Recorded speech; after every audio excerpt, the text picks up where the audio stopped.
నమస్తే, నేను మీ సరిత. ముంబై నటి ఎపిసోడ్ ఇప్పుడు బెజవాడను షేక్ చేస్తోంది. వారం రోజులుగా రకరకాల కథనాలు, అనేక ఆరోపణలు ఏకంగా సీనియర్ ఐపీఎస్ లనే టచ్ చేస్తుంది. దీంతో ఈ కేసుపై ఇప్పుడు ఏపీ ప్రభుత్వం ఫోకస్ పెట్టింది.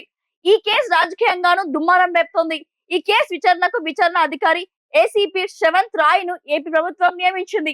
ఈ కేసులో చాలా సీరియస్ ఆరోపణలు ఉన్నాయన్నారు విజయవాడ సిపి రాజశేఖర్ బాబు. కేసు మెరిట్స్ ఆధారంగా విచారణ జరుగుతుందన్నారు.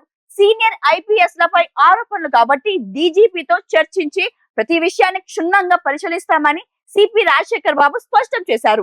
నటి వ్యవహారంపై హోం మంత్రి వంగలపూడి అనిత స్పందించారు. బాధితురాలు ఆన్లైన్ లో ఫిర్యాదు చేశారని, విచారణ కోసం మహిళా అధికారాన్ని నియమించామని హోం మంత్రి వెల్లడించారు.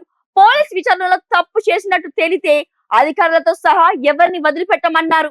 పోస్టింగ్ల కోసం గత ప్రభుత్వంలో కొంతమంది అధికారులు అత్యుత్సాహం ప్రదర్శించారని ఆమె అన్నారు. గత ప్రభుత్వంలో పోలీస్ విభాగాన్ని నిర్వీర్యం చేసి వారి సొంత పనులకు ఉపయోగించుకున్నారని విమర్శించారు.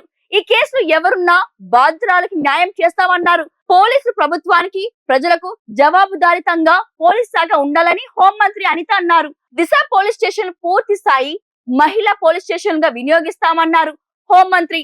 దిశ అనేది అసలు చట్టమే లేదన్నారు. కృష్ణా జిల్లా పరిషత్ మాజీ చైర్మన్ నాగేశ్వరరావు కుమారుడు విద్యాసాగర్ కొన్నేళ్ల క్రితం హైదరాబాద్ లో ఓ పెళ్లికి వెళ్లారు.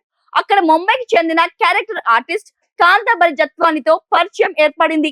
కానీ కొద్ది రోజుల పాటు ఇద్దరి మధ్య సన్నిహిత సంబంధాలు నడిచాయి. ఫీడ్ కట్ చేస్తే ప్రేమ పేరుతో తనను నటి మోసం చేసిందంటూ విద్యాసాగర్ ఫిర్యాదు చేశారు.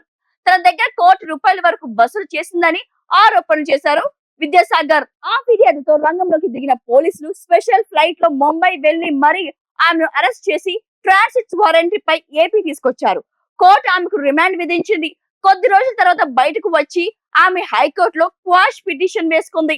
ఇప్పటికే ఆ కేసు విచారణలోనే ఉంది. ఇదంతా కొన్ని నెలల క్రితం జరిగింది.